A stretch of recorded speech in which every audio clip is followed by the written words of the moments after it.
நீங்க ஒண்ணு கவனிச்சீங்களா? ஒட்டு மொத்தமா எல்லாருமா சேர்ந்து ஒருத்தனை எதிர்க்கிறாங்க. அதுக்கு என்ன காரணம்? ஏன் இப்படி எதிர்க்கணும்? இப்ப அவங்கவுங்க ஒரு தனித்தனி கூட்டணியில இருந்தாங்கன்னா அவங்களுக்கு ஆப்போசிட்ல இருக்கிறவங்கள எதிர்ப்பாங்க. ஆனா ஒட்டு மொத்தமா எல்லாருமா சேர்ந்து ஒருத்தனை எதிர்க்கிறாங்க. அதுக்கு என்ன காரணம்? ஒட்டு மொத்தமா எல்லாருமா சேர்ந்து ஒரே கூட்டணியில இருக்கிறாங்க. என்ன தப்பு பண்ணிட்டான் இந்த விஜய்? மக்களுக்காக அரசியலுக்கு வந்தது ஒரு தப்பா? நல்லாட்சி கொடுக்கணும்னு நினைச்சது தப்பா? ஊழலை செய்யக்கூடாதுன்னு நினைச்சது தப்பா? லஞ்சமே வாங்க கூடாதுன்னு நினைச்சது தப்பா? பெண்களுக்கு பாதுகாப்பு ஒழுங்கா இருக்கணும்னு நினைச்சது தப்பா? போதைப் பொருள் கலாச்சாரத்தை ஒழிக்கணும்னு நினைச்சது தப்பா? சட்டம் ஒழுங்கை சரி செய்யணும்னு நினைச்சது தப்பா? விவசாயிகள் நல்லா இருக்கணும், மீனவர்கள் நல்லா இருக்கணும், உழைக்கிற மக்கள் எல்லாரும் நல்லா இருக்கணும்னு நினைச்சது தப்பா?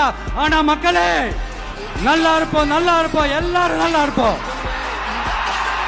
எப்படி நல்லா இருப்போம், நல்லா இருப்போம், எல்லாரும் நல்லா இருப்போம்.